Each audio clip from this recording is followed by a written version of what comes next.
이번에는 공개 소프트웨어와 관련해서 이 소프트웨어 특허와 관련된 몇 가지 쟁점들을 좀 설명을 드려야 되겠습니다. 10년 전만 해도 이 강의가 필요 없을 수 있었는데 이제는 반드시 염두에 두고 가야 할 내용들이 들어 있습니다.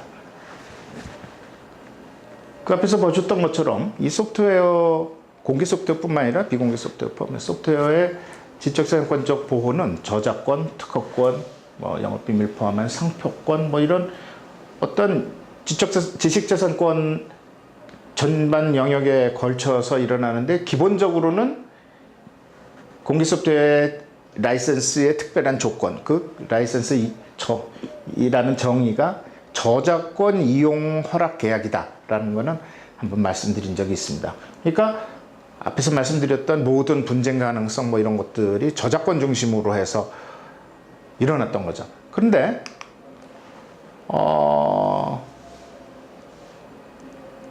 여러 가지 하여튼 30년 정도의 역사를 거쳐서 미국에서 소프트웨어 자체에 대한 특허를 인정하기 시작하면서, 그리고 그것은 전 세계의 다른 반향을 불러일으켰습니다. 일본 같은 데는 미국을 쫓아서 소프트웨어 특허를 법적으로 규제하기도 하고, 또 뉴질랜드 같은 경우는 소프트웨어 특허를 반대한다라고 입법하기도 하고, 어쨌든 통상적으로는 입법을 하지 않은 상태에서 이 미국발 소프트웨어 특허에 직접적인 또는 간접적인 영향을 많이 받게 되었는데, 한국의 경우에는 이 특허법적인 보호가 소프트웨어 그 자체, 알고리즘 자체는 아니고 하드웨어와 결합되어 특정 과제를 해결하기 위하여 매체에 저장된 형태로만 물건의 발명으로서 특허가 나가도록 되어 있습니다. 그러니까 소프트웨어 특허 관련되어서 우리는 전체적으로 모든 소프트웨어 특허가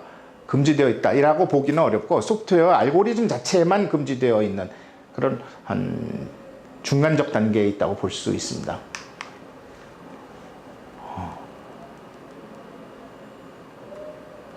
이 특허법적 보호를 하긴 것이 결국은 한국에서 미국의 전면적인 소프트웨어 특허에 대응해서 만들어진 것인데, 최근까지도 한국에서도 특허청을 중심으로 소프트웨어 특허 자체, 알고리즘 자체에도 특허를 주려고 하는 움직임이 계속되고 있고, 공개 소프트웨어 진영을 포함한 많은 이 소프트웨어 관련 분야에 종사하는 분들이 소프트웨어 특허에 대해서 반대 입장을 계속 표명하고 있는, 아직 결론이 나지 않은 상태입니다.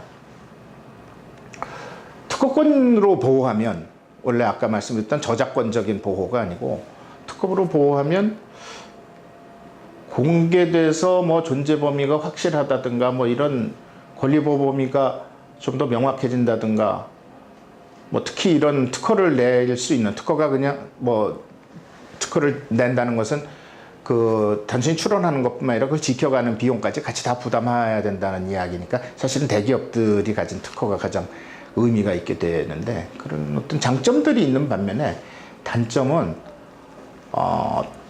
발명의 구체성이 낮다. 그러니까 청구항이 어떻게 정해지느냐에 따라서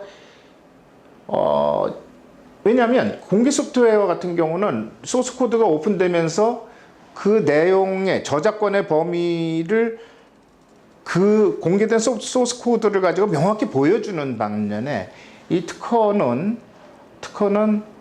아이디어를 보호하는 차원에서 이것이 구체적이보다는 추상적인 청구항으로 적어져서 나아가기 때문에 일종의 기준을 제시하는 것이 되어서, 구체적인 측면에 가면 과연 이게 특허권의 범위에 속하지 않는지가 오히려 불명확해지는 경향이 있습니다. 그리고 더욱더 중요한 것은 두 번째, 선행 특허가 검색이 쉬운 일이 아니기 때문에 새로운 비용도 발생하고, 비용 들여서 검색을 했다 하더라도 결론을 반드시 100% 믿을 수 있는 것도 아니고, 그래서 분쟁을 처음부터 안고 가는 여지가 있다는 거죠. 특히 장점으로 이야기하고 있는 대기업에 유리하다는 것 때문에, 공개 소프트웨어는 사실은 대기업 중심으로 움직이는 것이 아니라 개인 개발자나 소수 개발자 그룹 또는 개발자 커뮤니티를 중심으로 해서 움직여서 이런 소프트웨어 특허에 친하기가 굉장히 어렵습니다. 오히려 뒤에서 보시는 것처럼 소프트웨어 특허를 가지고 공개 소프트웨어의 기본적인 철학적 목표 내지는 그런 어떤 산업의 활성화를 저해하는 측면도 있다. 그래서 대부분의 공개 소프트웨어 개발자나 그 산업 종사자들은 소프트웨어 특허에 상당히 반대를 하고 있는 입장일 수밖에 없습니다. 더군다나 법률적으로 보면 소프트웨어 저작권을 가진 사람이 특허권자인 경우에는 별 문제가 없어요. 그 경우는 권리자가 정하기 나름이니까.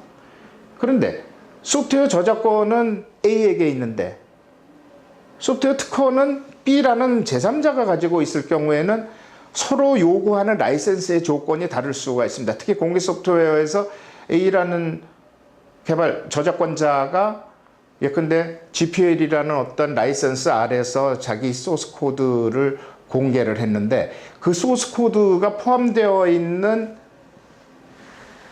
특허가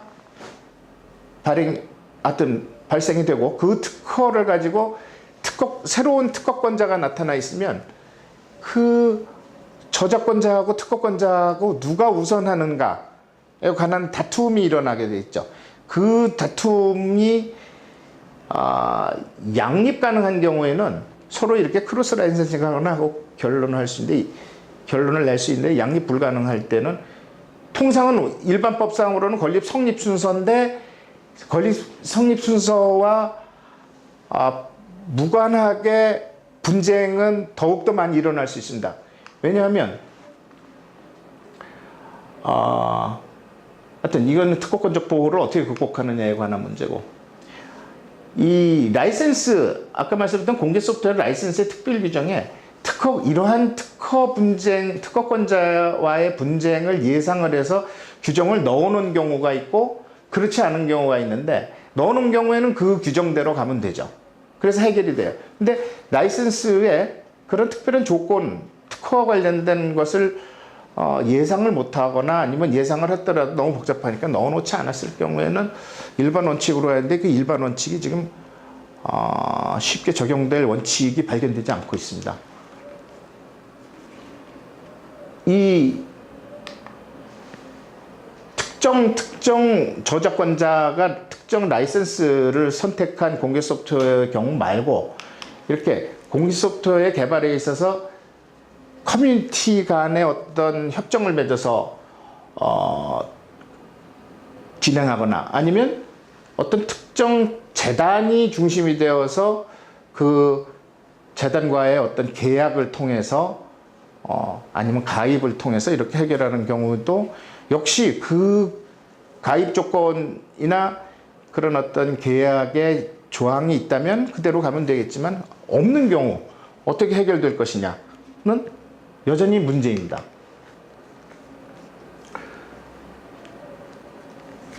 라이센스 특별 규정이 들어가는 이유는 아까 말씀드렸던 것처럼 소프트웨어 특허가 증가하면서 그 부분에 대해서 어떤 분쟁이 일어난 걸 어떻게 해결해야 되겠다는 어떤 인식에서 마련되기 시작한 비교적 최근의 경향입니다. 그래서 아까 말씀드린 OSI 인증 라이센스 중 70몇 가지 중에 한 절반 정도는 특허권에 관련된 규정을 가지고 있고 특히 GPL 3.0은 이 소프트웨어 특허를 염두에 두고 이런 특허의 자유로운 이용에 중점을 두고 있습니다. 이 라이센스의 분류에 따라서 뭐 이렇게 특허 조항 관련 조항을 가지고 있는 라이센스들이 대부분 우리가 지금 많이 쓰고 있는 것들이죠. 그런 특별 조건에는 좀 법률적인 용어긴 한데 기본적으로는 이런 거죠. 기본적인 아이디어는 그래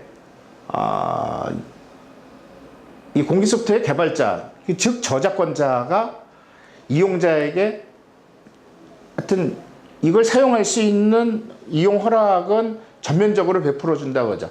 전 세계적으로 무료이고 비독점적인 그래서 뭐 특허를 딸 수도 있어요. 특허를 낼 수도 있다.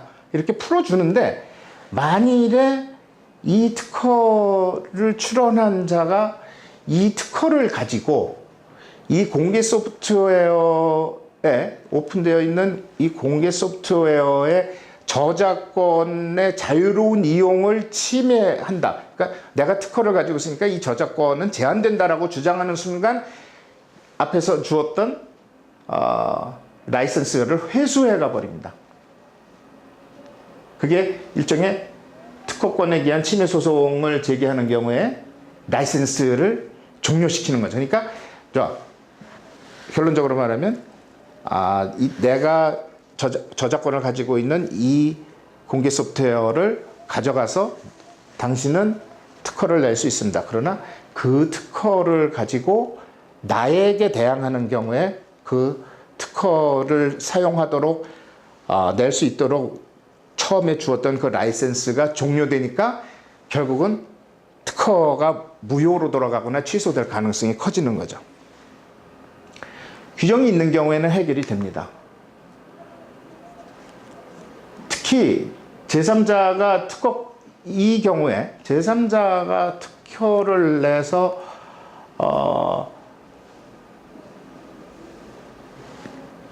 이 개발자에게 대항을 하려고 할 경우에는